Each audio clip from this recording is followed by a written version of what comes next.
Hello chums, and welcome to Tuning for Beginners, the series where I'll be covering every aspect of tuning and tweaking in Gran Turismo 7 to help those who are struggling. This series is aimed at road cars, since they are affected much more than race cars by changes to tuning.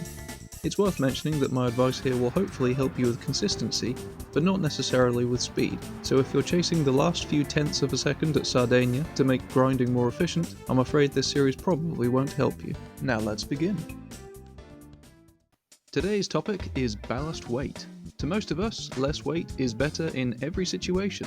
For example, at the start of the 2024 Formula 1 season, many of the teams removed most of the paint from their liveries in a bid to shave off the last kilo or two to get closer to the weight limit.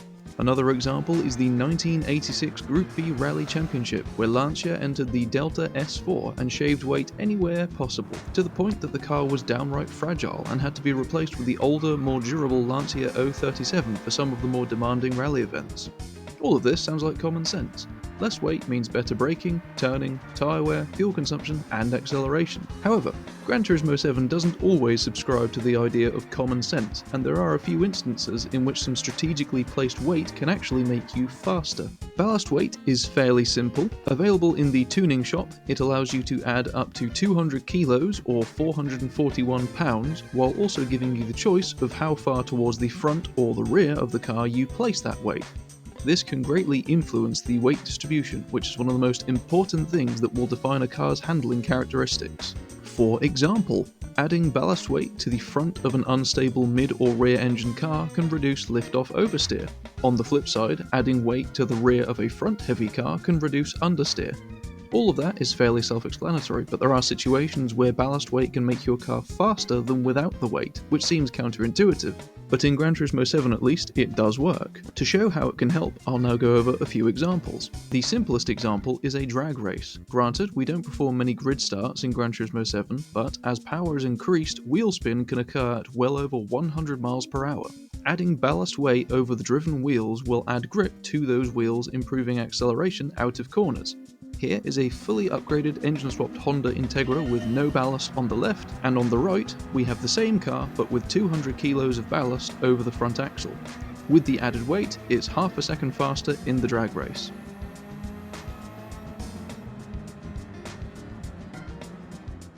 Taking it to even more of an extreme, here is a 900 horsepower Chevrolet Chevelle under the same circumstances. With 200 kilos of ballast over the rear, it's over a second faster in the 400 meter sprint.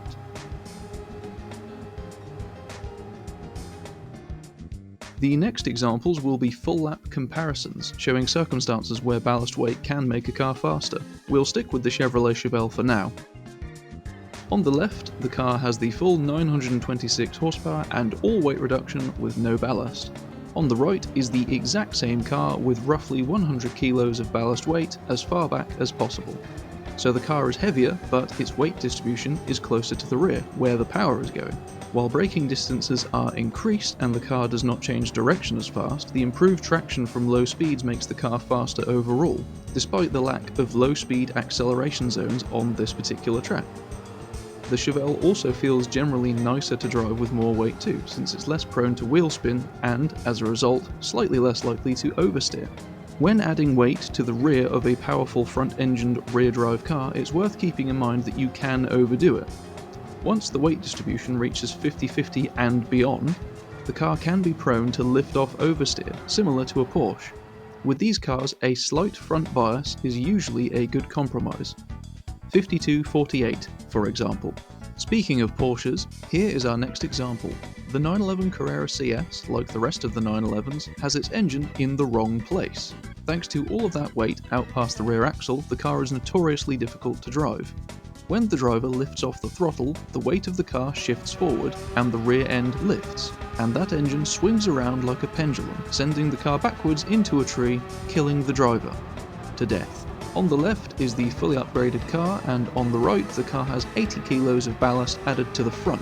Through the midsection of the track, the car is a nightmare to drive without the ballast, where the added weight makes the car slightly more stable. It's barely faster, but it will be more consistent compared to the same car without ballast. You can once again go too far, however. If the weight distribution goes too far forwards, say 50-50 for example, the 911 will struggle for traction when accelerating out of corners, which is one of the 911's biggest advantages.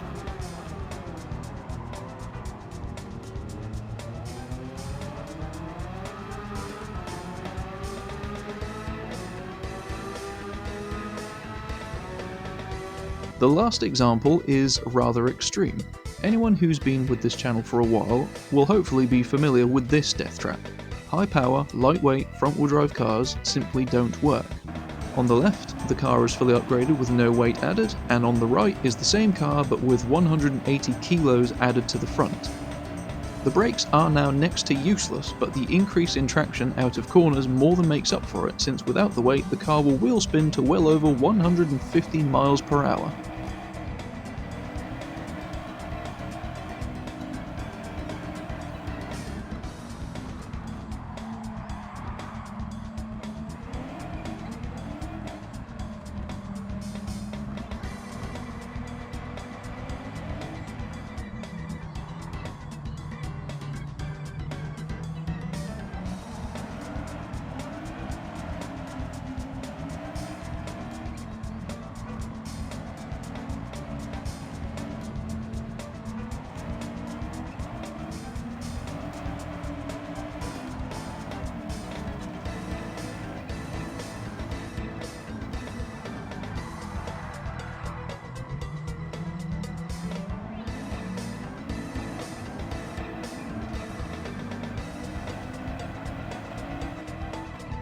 So, as you can see, ballast weight can sometimes be faster depending on the car. Typically, the cars that benefit the most are front-heavy muscle cars and the most rear-heavy sports and supercars.